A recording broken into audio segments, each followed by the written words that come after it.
Hi all, this is Shabbir from VAJIRAM Ravi. A very big congratulations to all those who have got a call for the interview. Geography, the range that it covers is quite a bit, and there are a lot of questions which are always expected from optional subjects. So as a geography optional student, what all can you be ready with, and what kind of questions can you anticipate and prepare accordingly? The rule number one here is, they will not ask you the technical details and in-depth knowledge around theories and models. You don't have to start looking up and clarifying geographical thought and models of urban settlement and urban development. You don't have to get into the details of agroclimatic classification or the models of slope development. All that not required. Yes, the board has certain people from academic backgrounds, but more often than not, they will be senior vice chancellors, they could be probably senior educationists, and they know better than asking you topics from an optional where they know that you already have given examination. They can always ask you, maybe, can you name an important geomorphologist? They can ask you what are the urban problems, or what is the scope of geography. Those type of generic questions are possible, but not ask you explain in detail what are the pros and cons of Baudelaire's theory and growth pole concept. They won't ask you on what is the model of Ekman transport and ocean circulations. You don't have to get into those details. Quickly revise through the syllabus headings. So that's one way of keeping geography manageable. The second rule is, the kind of subject geography is, one obvious question they can ask you is, why geography? When you had options of other subjects and maybe your background is different, you're an engineer, you probably are a technical graduate, or even otherwise, some of you even from economy background, why have you taken geography? Now that is something you must justify, and I think with geography it's not difficult. For a simple reason, geography has a huge overlap with GS. Geography in GS, environment in GS, issues around agriculture in GS, issues around governance issues for development in GS, all this is around geography. So you could mention this, that yes, I have a technical background in some other subject, but given the scope that geography has, it kind of convinced me that probably I can do more justice with the GS paper if I take geography, at the same time rationalize my preparation time. Think about this, phrase the answer, rewrite the answer so that you sound convincing to yourself and the person you are talking to. So justifying geography as the choice that you have taken is not difficult. And if they ask you, was it because geography is easy to score? You again have the answer. You very well know geography has not been very easy to answer. Over the years, all the optionals are getting technical, they are tricky, and the fact that you have held on to geography despite the fact that questions in geography have a good range shows that you are not seeking the easy way out. So justifying geography as an optional probably is not going to be difficult for you. One obvious question which they can ask you is, what is geography? Try not to give a bookish definition of what geography is. You have to explain this. When you're talking to the interview board, it should look like a conversation. It's like you're talking to somebody who is senior, somebody who's curious and well-intentioned, and to him or her, you're trying to explain what geography is. So keep it like an explanation. Sir or madam, geography is the science of earth and what are the conditions and reasons why man lives on earth and how does man conduct himself on earth. Whatever man does with environment, how does environment impact man? And when we say environment, we're talking about man-made environment, urban systems, agriculture systems, industrial ecosystems. So geography that way concerns everything that concerns man and his society. And then probably explain that if we can analyze the syllabus geography has, give a name of few four heads, and then wait for them to ask you for clarification if they have not got the answer right. So, what is geography? Why have you taken geography? These are very interesting conversations that I think you should get into. And make sure you're prepared well. And the answer should be short, brief. Don't end up giving a long answer because the board doesn't have the time or the patience to listen to a monologue. Watch the verbal cues. Watch for the non-verbal cues where they think that they have got the answer. Stop, pause, and let them ask you further if you want to clarify something. So, why geography? Then, a very good way of cornering you could be, they can ask you, what area of geography do you like? Or what is a good question that you would like to answer? You can ask them to question you on. But my suggestion, don't give a list from a technical area because they cannot ask you much on that. If you mention, what interests me is slope development models. Maybe you're doing that deliberately so that you don't get questions, but that's the wrong strategy. Give them an area which they can ask you on. Suggest a range of topics which probably even layman can ask you on, and then show your proficiency and be ready with the answer so you can convince them that you know the subject well. Sir, what if I do not know the answers? So prepare for it. I would suggest give them topics from environment, give them topics from climatology, give them topics from agriculture, give them topics from population, poverty, hunger issues. Tell them geography interestingly also includes developmental concerns and geopolitics. Everybody likes listening to stories around geopolitics. Give them that. This is an opportunity for you to take your interview to next level. So rather than being defensive and trying to escape and not giving a good range, lest they can ask you questions, that's a bad strategy.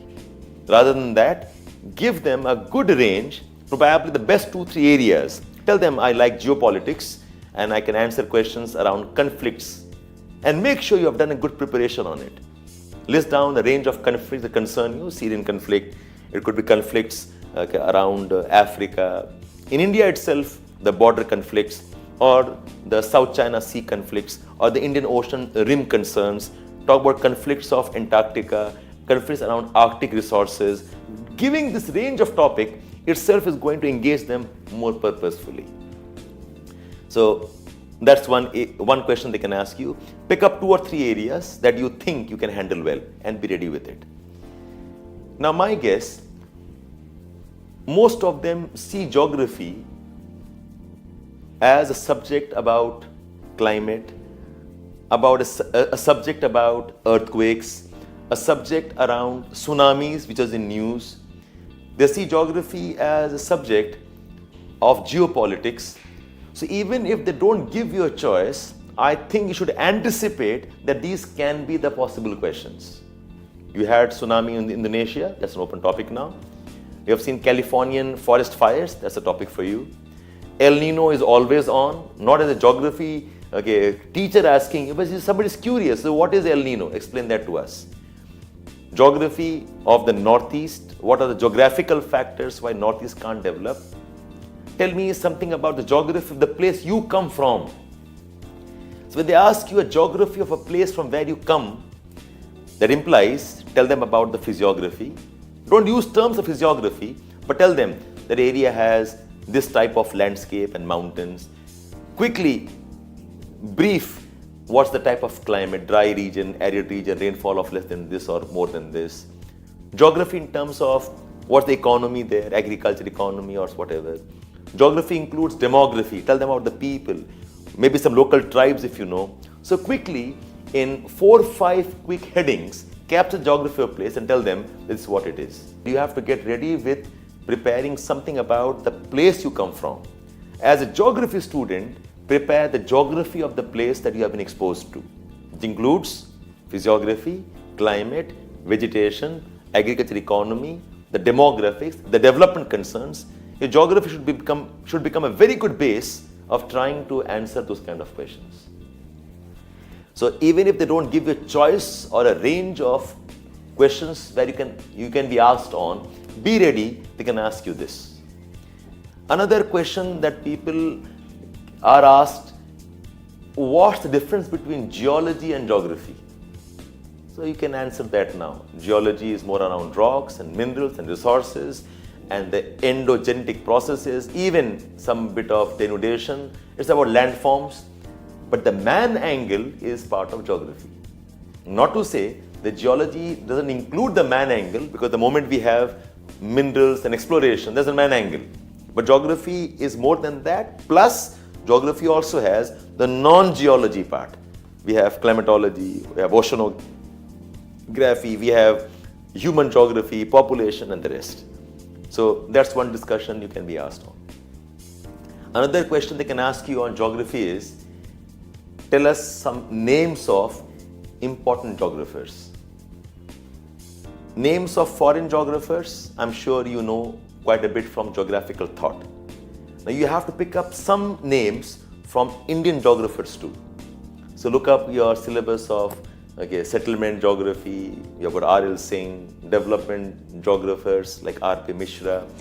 You can talk about geography in agriculture. You have got people like Muhammad Shafi.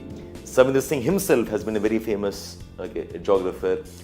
And sit down and Google search some of the names, some of the very famous recent geographers whose name you can quote, and briefly what their works are. Very unlikely that they know all of them.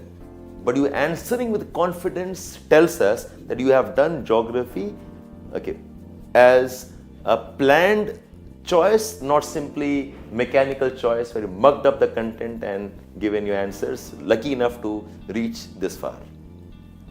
Another question they can ask on geography is, how does geography help you as an administrator? For that matter, this question is asked to almost all optional students. How does sociology help? How does history help? How does mathematics help? I think this question in geography is a relatively easier one. You start off by saying that the scope of geography includes a lot of aspects of human development, a lot of aspects of the human landscape and environment. It includes development concerns, it includes population concerns. Environment is a very important area of geography. And given exposure on these areas, you do have a very strong understanding of the problems, the challenges which can be part of any developmental strategy or priority. So, why geography and how can geography help you is answered in this way. And they could ask you on, what are some of the places you can talk about? Like say, I've seen a very common hobby as traveling. And as a geography student with traveling hobby, I think you have to be ready with places, the details, the travel routes. So mentally prepare probably 4, 5, 6 places across the country. Pick up 2 or 3 places in North India, 2 or 3 places in the hills, pick up a couple of places of Northeast, from Eastern India. So you have a list of 10 or 15 places and know the approximate locations, what path can you have if you want to travel those places. Know the geography of the location. So if they ask you, can you plan an itinerary for travel if I'm going from Delhi to say a place like Gulmarg? So you know exactly you have to pass through these states, these kind of physiography. Or they ask you, as a geography student, say I'm traveling from North India towards South India, what is the change of climate can I see? What can change of vegetation I can see? So if you know the places and tell them, okay, if you go by this route, these are the mountains you encounter. If you go by this route, these are the climate you encounter. You probably could use this rail route or this air route and suggest based on this list of 10-15 places. So that way they are very convinced about, yes, you know a bit of Indian geography. Similarly, know a bit about locations of the world, the famous ones. You don't have to know every place. Maybe know something about US, you know something about Europe, couple of countries, where they are. So it's a kind of a continuous work you have to be involved with. It's not a 1 day work or 1 hour work. Whenever you are tired, sit for 1 hour, 1.5 hour, make a list of places you would like to know and start plotting them on the maps. You have a sense of route, what countries you can pass through. Say, they talk about Indonesia. So Indonesia, where was the tsunami? And it's between what islands? If I want to go to Indonesia, what route can I have? So places which are of very important current concerns, places around which we have had a lot of important events, prepare some geographical knowledge about that. And one final type of question I can ask you is something around geopolitics. That's always on. India-Pakistan concerns and the geography around that. India-China concerns and geography around that. India and its coastal regions and the geopolitics of the Indian Ocean. So geography with geopolitics is always a question which is waiting to be asked to you. I think if you prepare on these lines, it should not take you more than a day or two to get ready with geography. And please do contact me in the office. You can leave your name with our list of registrations. Please come and meet me. We could have a small conversation at a personal level, and I'll try to help you as much as I can so that you go with confidence preparing and getting ready with geography as a subject. Please look forward to later videos also, where I'll discuss certain specific questions and the best way of answering them, not giving you the answers itself, but perhaps suggesting what can be the right ways of approaching those kind of questions. For now, thank you so much. All the best.